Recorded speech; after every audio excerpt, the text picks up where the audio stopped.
Padre, estamos tan felices de estar entre personas de la misma fe. Este mundo está cambiando tanto. Y recuerdo mi mamá que decía que la Biblia dice que somos un pueblo peculiar. Y eso es tan verdad cada año que pasa. Para el mundo no salvo, somos de verdad un pueblo muy peculiar y cada vez más. Y al pensar en eso, pido por el Ministerio de Niños aquí al lado, bendice esas vidas hoy, al prepararlos con los maestros para un mundo que no podemos imaginarnos, los desafíos que van a enfrentar por su fe en Cristo, cómo van a ser discriminados y amenazados. Padre, bendice esos niños que reciben esta base que van a necesitar en los años y días que vienen. Y al reunirnos esta mañana, por favor, que seamos sensibles a tu espíritu. Al hablar del enojo, que no pensemos en otros, ay, ojalá estuvieran aquí, sino que pensemos cómo esto se aplica a mí, yo también, cada uno de nosotros, cómo este mensaje sobre la ira se aplica a mí. Te amamos y te adoramos y lo decimos en el nombre de Cristo Jesús y el pueblo dice, amén. Estamos en Nehemías capítulo 4. Si necesitas una Biblia, levanta la mano y te la pueden traer. ¿Oyeron la historia de la mujer que llevó a su pato al veterinario porque creía que había muerto, pero no sabía si era así? Entonces le dijo al veterinario, ve si está muerto o vivo. El veterinario llamó a un perro que olió al patio y puso el veterinario su oído al perro y dijo, bueno, no estoy convencida. Entonces trajo un gato que dio una mirada al gato, de arriba abajo y una mirada, y el veterinario sabía que estaba muerto. Está muerto. La mujer estaba frustrada y dice, no estoy convencida. Y también el veterinario frustrado y dice, escuche, ya hicimos un reporte de laboratorio, lab test, lab es el perro, y un CAT scan, o sea, un escaneo de gato, y no puedo cobrar más a su aseguranza. Parece que había dos personas en ese consultorio frustrados. Me recuerda a un marido tratando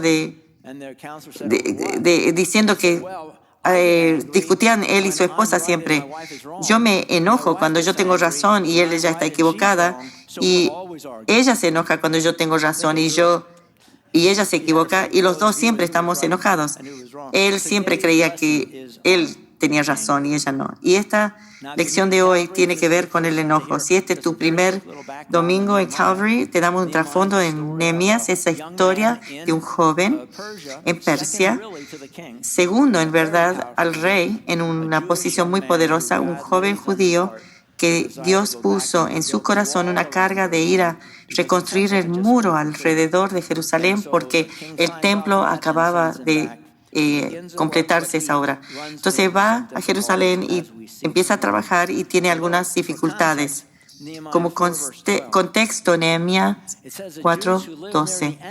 Los judíos que vivían cerca de los enemigos venían y nos decían una y otra vez, llegarán de todos lados y nos atacarán.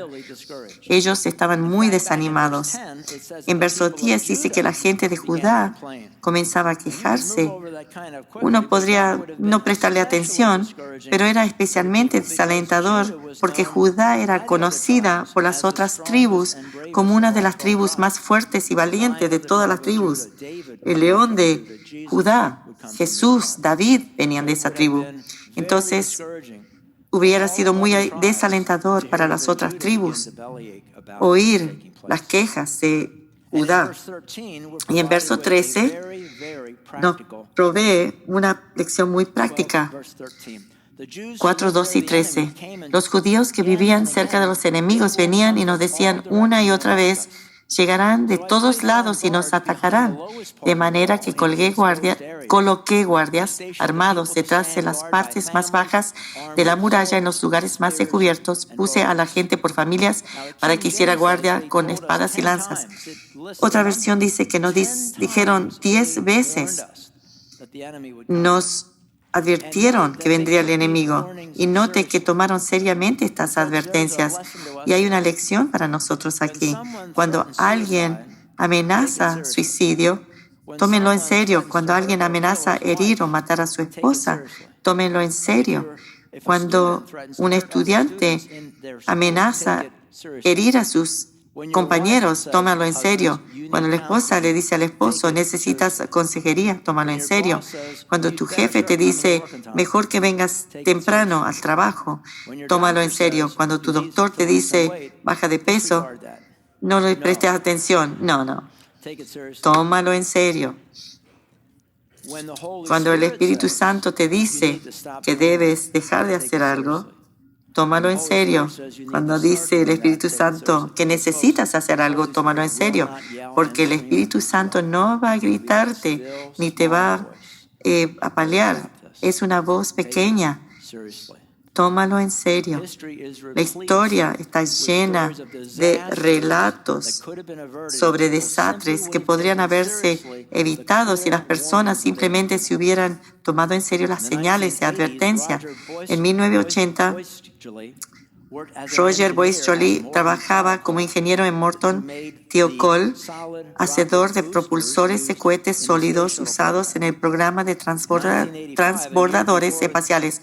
En 1985, un año antes del desastre del transbordador espacial Challenger, Boyce Joly había estado advirtiendo a su empleador que las juntas usadas para sellar las secciones de los cohetes sólidos podían fallar si se enfriaban mucho antes del lanzamiento.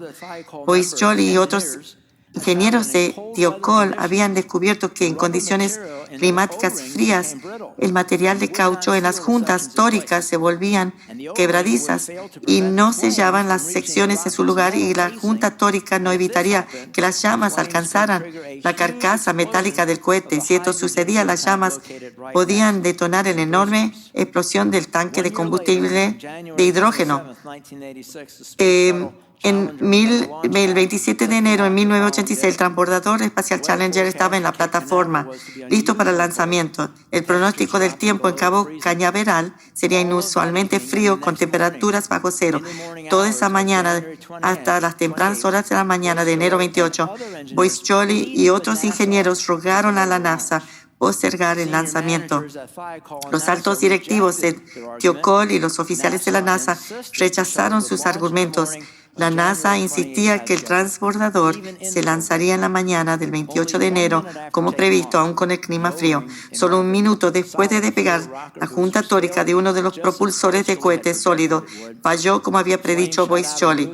Las llamas escaparon del propulsor y alcanzaron el tanque de hidrógeno, el cual explotó, matando a los 7 astronautas a bordo. Boyce Joly estaba tan seguro de que las juntas tóricas del propulsor fallarían que no podía mirar el lanzamiento. En su testimonio, exponiendo a la NASA y a Thiokol, la comunidad de ingeniería espacial puso a Boyce Joly en la lista negra. Durante los últimos 17 años de su vida, dio conferencias sobre la ética en la ingeniería. En 2003, no habiendo cambiado la cultura de la NASA, se produjo una segunda desintegración, la del transbordador Columbia. Boyce Joly afirmó que los ingenieros y administradores de la NASA debían ser acusados de asesinato.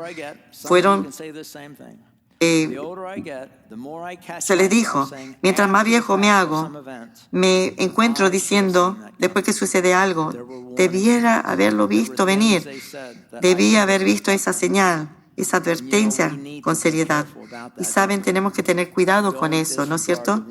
No ponga a un lado las advertencias.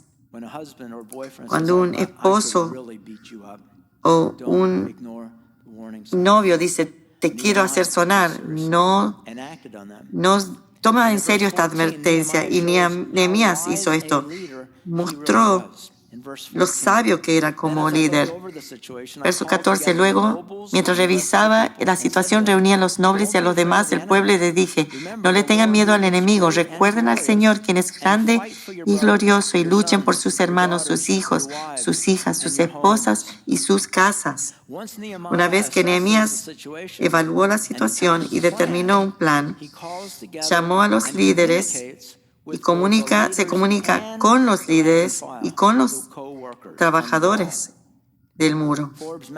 La revista Forbes hizo un artículo sobre las dos principales quejas de empleados por sus empleadores.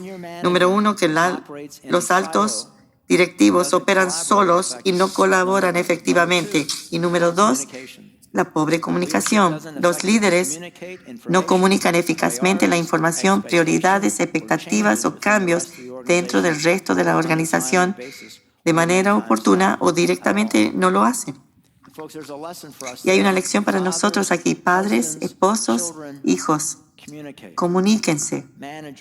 Directores, supervisores, comuníquense.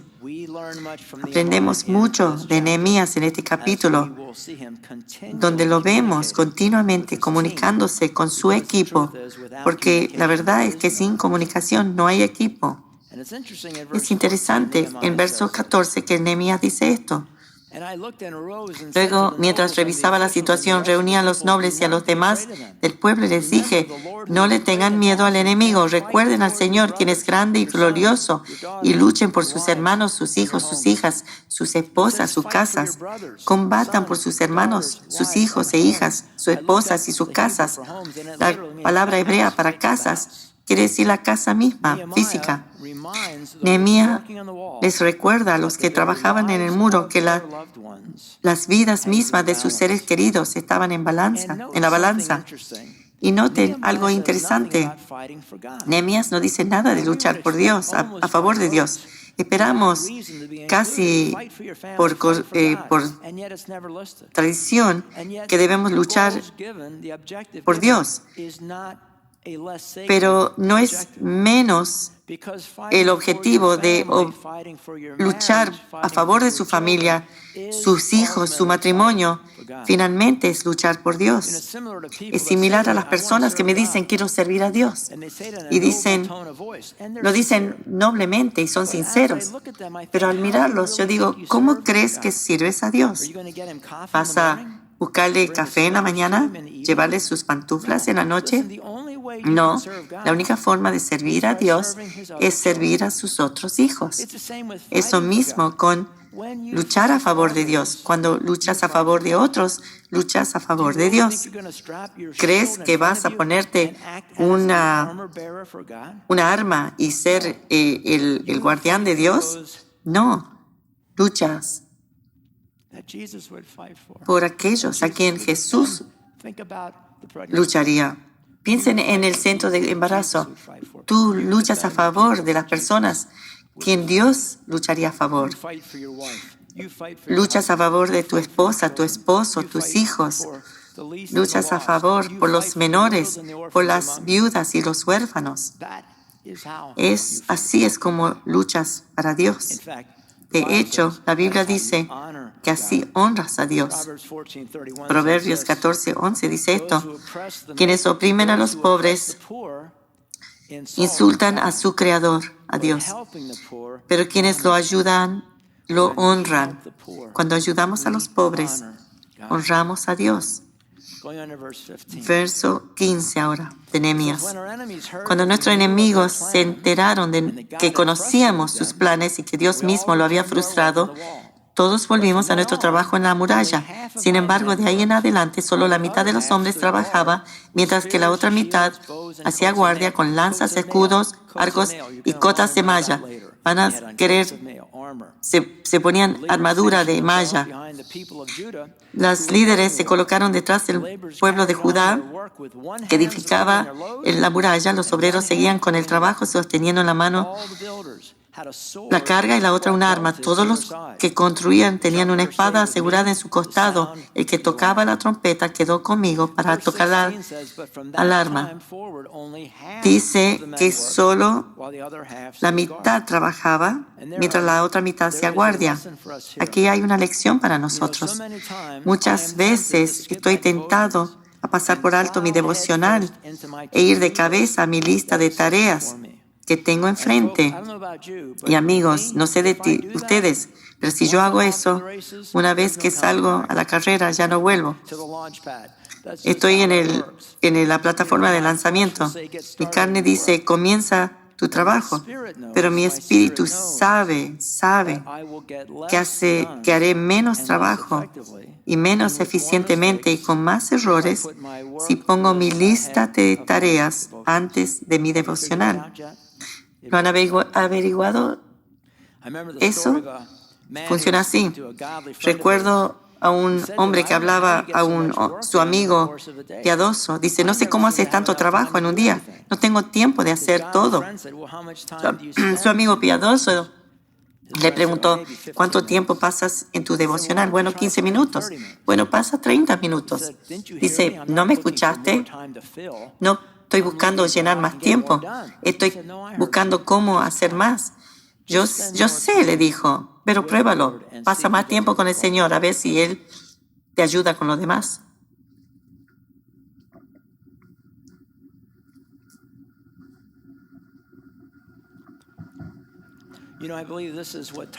Creo que diezmar nos enseña esto. Es al 10% de tu ingreso. Nos enseña que la calculadora de Dios no funciona como la nuestra. Nuestra calculadora dice que 100% menos 10% es 90%. Pero una vez que diezmas, la calculadora de Dios dice que 100 menos 10 es 100 o 110 o 150, pero no menos. Si tus motivaciones son correctas, no puedes darle más a Dios. Pero creo que una vez que descubrimos cómo funciona la alocada calculadora de Dios con el dinero, Él quiere que nos demos cuenta de que el mismo principio se aplica a todo aspecto de nuestra vida, incluyendo el del tiempo.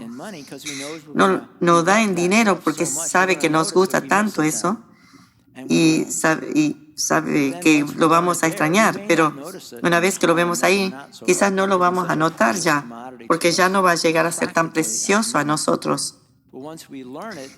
Y el tiempo no lo notamos, pero sí es importante. Y una vez que lo aprendemos, podemos saber que entreguemos todos a Jesús, le demos tiempo y observemos lo que Él hace. Empecemos Calvary hace 20 años y salí del negocio de venta de autos y ahí uno trata de vender todo y que todo funcione. Pero ahora estoy en una iglesia. ¿Qué hago con eso? Es todo lo que sé hacer. Señor, ¿cuánto empujo? ¿Cuánto trato de hacer crecer esto? Y fue una reunión básica con Dios. Y me dijo en mi espíritu, Tom, si tú quieres elevar esta iglesia y que crezca grandemente, tú puedes hacerlo. Si tú lo haces en tu tiempo, yo no puedo controlar el equilibrio en tu relación con tu esposa, ni en tu trabajo en Keller Brothers, ni en la iglesia. No puedo controlar el equilibrio de tu tiempo personal, pero si tú me dejas a mí, yo puedo equilibrarlo todo. Y lo hizo, ¿no es cierto? Es asombroso. En 20 años, cómo Dios mantuvo todo equilibrado. Entrega tu tiempo a Dios y te vas a asombrar de lo que Él puede hacer con eso. Nehemías 4:19 dice esto. Entonces les expliqué a los nobles, a los oficiales y a todo el pueblo lo siguiente. La obra es muy extensa y nos encontramos muy separados unos de otros a lo largo de la muralla. Cuando oigan el sonido de la trompeta, corran hacia el lugar donde suene. Entonces nuestro Dios peleará por nosotros. Vean el perfecto equilibrio entre el rol de los trabajadores y el de Dios. Dice, cuando escuchen sonar la trompeta, cuando se les llama a trabajar, vayan donde lleguen el lugar juntos. Haggai dijo esto, el predicador, lleve a cabo algo tan grande para Dios que si Dios no esté en ello, estaría destinado a fallar. Cuando escuchas el llamado de Dios a actuar, sal corriendo a donde te llama y observa lo que Dios puede hacer contigo cuando tú y Él se juntan. Verso 21. Trabajamos desde temprano hasta la tarde, desde la salida hasta la puesta del sol, y la mitad de los hombres estaba siempre de guardia. También les dije a todos los que vivían fuera de las murallas que se quedaran en Jerusalén. De esa manera ellos y sus sirvientes podían colaborar con los turnos de guardia de noche y trabajar durante el día. Durante ese tiempo, ninguno de nosotros, ni yo, ni mis parientes, ni mis sirvientes, ni los de guardia estaban conmigo. Nos quitamos la ropa. En todo momento portábamos nuestras armas, incluso cuando íbamos por agua. Me dio curiosidad cuánto tiempo estuvieron con la misma ropa. El capítulo 6 dice que tomó 52 días para completar la muralla. Octubre 12, cuando terminaron, entonces quiere decir que todo agosto y septiembre no sacaron sus ropas.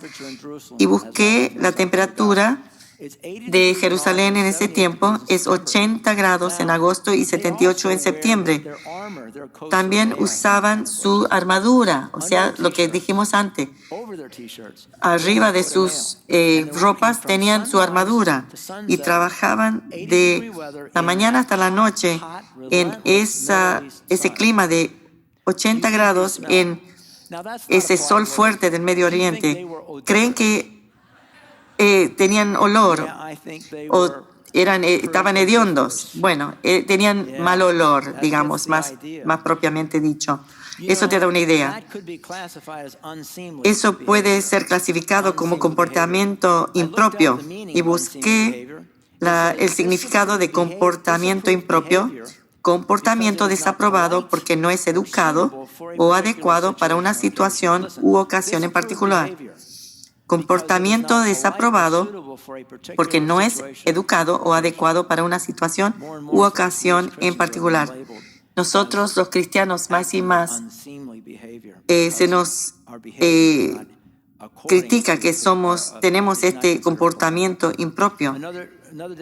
Otra definición dice, no cumple con los estándares establecidos o la manera o la forma adecuada. Entonces, ¿cómo se aplica esto a nosotros?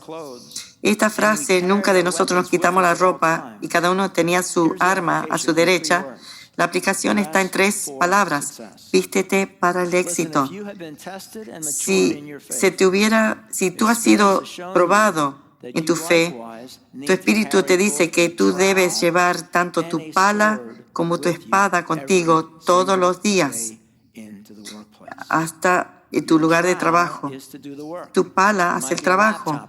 Puede ser una calculadora o una jeringa u otra cosa, pero la armadura de Dios está en la otra mano para que tu trabajo no sea disminuido o destruido por el enemigo. Efesios 6:10.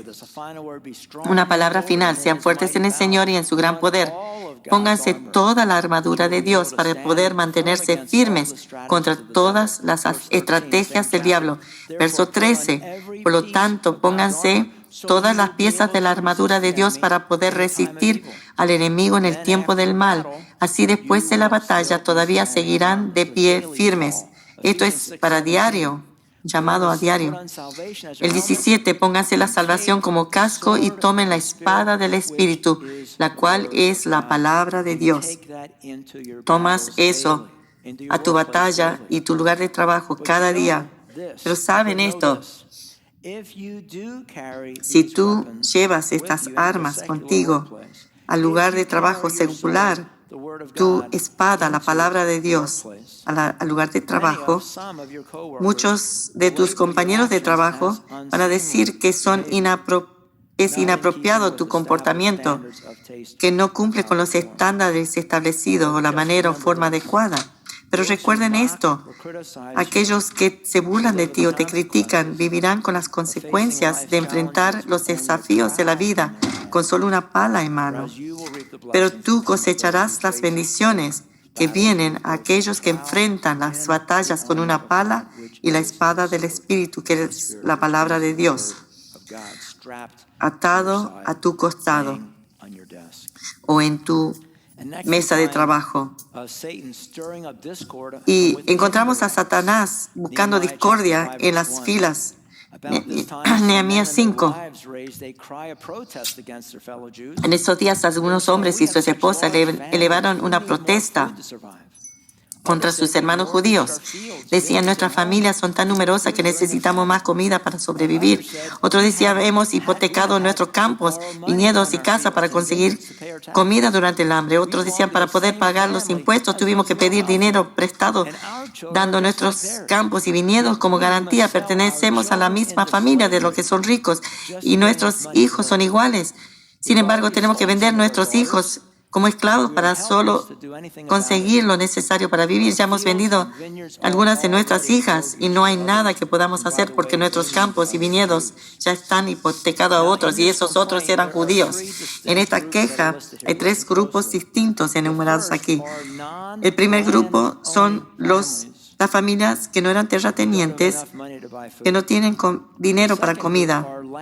El segundo grupo son los propietarios que han agotado al máximo sus tarjetas de crédito para comprar comida, no tienen recursos. Y el tercer grupo, más desesperado, son propietarios que han agotado sus tarjetas de créditos y aún han vendido a sus hijos, sus hijas, a la esclavitud, porque ya han perdido todo. Y estas personas se quejaban a Nehemías. Y en esencia, la queja era, Nehemías, estamos pasando todo nuestro tiempo en el muro, pero nuestra familia no puede comer muro. Aquí un poco de trasfondo ayuda y se pueden sorprender por esto, pero la ley mosaica permitía que los hebreos compren sirvientes hebreos. Pero había condiciones puestas. Éxodo 21:2. Si compras un esclavo hebreo, o sea, un judío compra un esclavo judío, este podrá estar a tu servicio por no más de 6 años. El 7º año ponlo en libertad y no te deberá nada por su libertad. Y después había otras leyes a la venta de las hijas. Éxodo 21. Verso 7. Cuando un hombre venda a su hija como esclava, ella no saldrá libre al cabo de los 6 años, como el caso de los hombres. Si ella no satisface a su amo, él deberá permitir que la vuelvan a comprar, pero tendrá prohibido venderla a cualquier extranjero, ya que fue el amo quien no cumplió con el contrato con ella. Sin embargo, si el amo la entrega como esposa a su hijo, ya no podrá tratarla como esclava, sino como a una hija. Ahora bien, si un hombre ya está casado con una esclava, pero además se casa con otra mujer, este no deberá descuidar los derechos de la primera esposa en cuanto al alimento, el vestido y la intimidad sexual. Si no cumple alguna de estas 3 obligaciones, ella quedará libre sin tener que pagar nada. Y en el libro de Levítico también hay leyes específicas a la venta de una hija. Levíticas 25:35. Si alguno de tus hermanos israelitas se empobrece y no puede sostenerse a sí mismo, ayúdalo como lo harías con un extranjero o un residente temporal y permítele vivir contigo. No le cobres intereses ni obtengas una ganancia a costa de él. En cambio, muestra tu temor a Dios al permitirle que viva contigo como si fuera un pariente. Recuerda, no le cobres intereses sobre el dinero que le prestes, ni obtengas una ganancia con los alimentos que le vendas. Yo soy el Señor tu Dios, quien te sacó de la tierra de Egipto para darte la tierra de Canaán y para ser tu Dios. Si uno de tus hermanos israelitas se empobrece y se ve obligado, esto sucedió aquí, a venderse a ti, no lo trates como un esclavo. En cambio, trátalo como a un obrero contratado o como un residente temporal que vive contigo y trabajará para ti únicamente hasta el año de jubileo, cada 50 años. Entonces él y sus hijos ya no tendrán ninguna obligación contigo y regresarán a su clan y a la tierra que se asignó a sus antepasados. Verso 4 dice que pidieron prestado hasta el límite solo para pagar sus impuestos. Y la historia dice que Persia recogía muchos impuestos. El imperio persa estaba llena de oro y plata.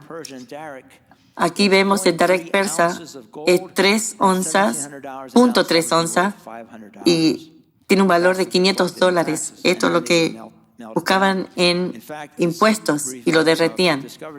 Se descubrió que cuando Alejandro Magno conquistó a Persia, en que encontró 270 toneladas de oro solo en Susa, que hoy en día es $17.700 por onza es $30 billones. Y después Nehemías ve las quejas en Nehemías 5:6. Cuando oí sus quejas me enojé muchísimo. Después de pensarlo bien, denuncié a esos nobles y a los funcionarios y les dije: ustedes perjudican a sus propios parientes al cobrar intereses cuando les piden dinero prestado. Entonces convoqué a una reunión pública para tratar el problema. Dice que después, cuando oí sus quejas, me enojé muchísimo. Es hará en hebreo, quiere decir estar caliente, furioso, arder, estar indignado. Caliente, furioso, arder, estar indignado. ¿Y actuó Nehemías en su enojo? Sí, pero con sabiduría. Mira verso 7. Después de pensarlo bien, denuncié a esos nobles y a los funcionarios. Les dije, después de pensarlo bien, denuncié y les dije: ustedes perjudican a sus propios parientes al cobrar intereses cuando les pidan dinero prestado. Vamos a hablar de los intereses la semana que viene. Entonces convoqué a una reunión pública para tratar el problema. Hay una lección aquí. Cuando tú sientes ira, estás furioso, ardes, estás indignado, ¿se ve así? Bueno, aprendamos de lo que hizo Nehemías. Cuando se enojó, Nehemías, furioso, estaba ardiendo, estaba indignado, antes de decir algo, primero pensó seriamente en lo que haría. Y es interesante la palabra para pensar seriamente es malak en hebreo. Quiere decir subir al trono, tomar consejo ante Dios, entrar a la realeza y comenzar a reinar. Escuchen de nuevo. Cuando tú te enojas, o él se enojó, él subió al trono, buscó consejo de Dios y entró a la realeza y comenzó a reinar. La palabra malak se usa 280 veces en el Antiguo Testamento y es una referencia a reyes reinando. Nosotros cuando nos enojamos debemos tomar consejo del Señor. Y la semana que viene, cuando habla de no cobrar interés a un judío, vamos a estudiar esto y cómo esto llevó por los siglos a los judíos. Pero ¿cómo se aplica la lección de hoy a mí? Cuando tú te enojas, detente, sube al trono, ponte ante la realeza y toma consejo del Rey del universo. Cuando te enojas, detente, sube al trono, ponte ante la realeza y toma consejo del Rey del universo. Salmo 4 dice esto claramente: no pequen al dejar que el enojo los controle. Reflexionen durante la noche y quédense en silencio. Es tan sabio pensar en las cosas en la noche. Benjamin Franklin dijo esto: lo que se comienza con enojo termina en vergüenza. ¿No es bueno? Lo que comienza o se hace con enojo termina en vergüenza. ¿Alguna vez te has enojado y querías actuar y querías hacer algo o decir algo, pero no lo hiciste? Y en vez de eso fuiste a casa, te despertaste al otro día y pensaste qué error enorme hubiera sido decir algo. ¿Cuántos de ustedes dirían eso?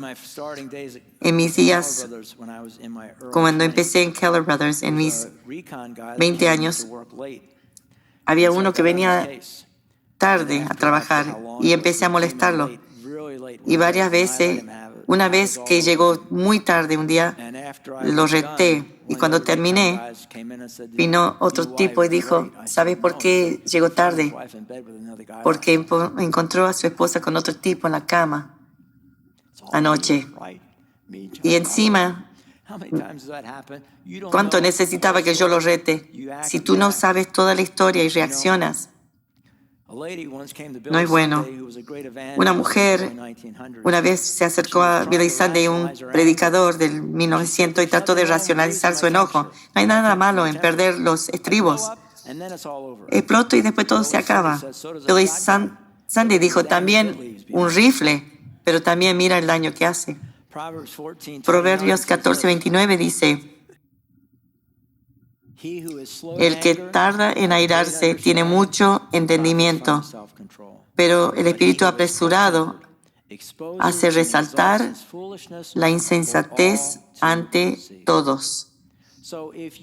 Entonces, si recibes un correo electrónico que es malo, consúltalo con la almohada. Toma consejo durante la noche ante el trono de Dios. Si tu esposo, esposa, hijo, padre dice algo malo, consúltalo con la almohada. Toma consejo en la noche y sube al trono el consejo.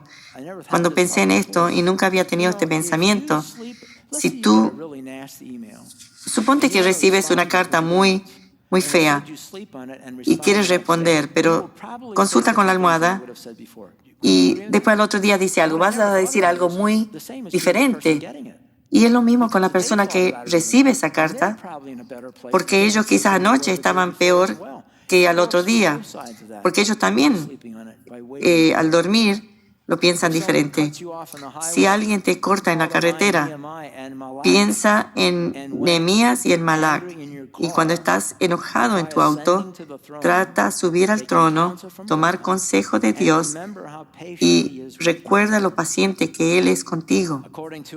Según una historia tradicional hebrea, Abraham estaba sentado fuera de su tienda una noche cuando vio a un anciano cansado por la edad y por el viaje que venía hacia él. Abraham salió corriendo, lo saludó y luego lo invitó a su tienda, típico de la cultura del Medio Oriente.